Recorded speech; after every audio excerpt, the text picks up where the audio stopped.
21শে November অনুষ্ঠিত হওয়ার কথা ছিল বিপিএলের নিলাম। অর্থ সংক্রান্ত অন্যান্য জটিলতায় তা পেছাতে পেছাতে চলে গেছে 30শে নভেম্বর। সেদিন বিকাল 3টায় রেডিসন বুলেটে নির্ধারিত হবে কোন প্লেয়ার খেলছে কোন দলের হয়ে। বিপিএলের এবারের 18টি হতে যাচ্ছে 12তম। এতে খেলার জন্য নাম দিয়েছে 500 বিদেশি ক্রিকেটার। তাদের মধ্যে 250 জনকে নিলামের ড্রাফটে স্থান দিয়েছে টুর্নামেন্ট কর্তৃপক্ষ।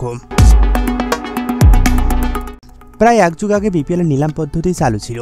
এই আসরকে সামনে রেখে কর্তৃপক্ষ আবারও সেই পদ্ধতি চালু করতে যাচ্ছে। শুধু তাই নয়, বিপিএলের পুরনো হারিকেন ট্রফিকে বিদায় দিতে যাচ্ছে কর্তৃপক্ষ। আসন্ন 12তম আসরের আগেই নতুন ট্রফি নিয়ে হাজির হচ্ছে আয়োজক কমিটি।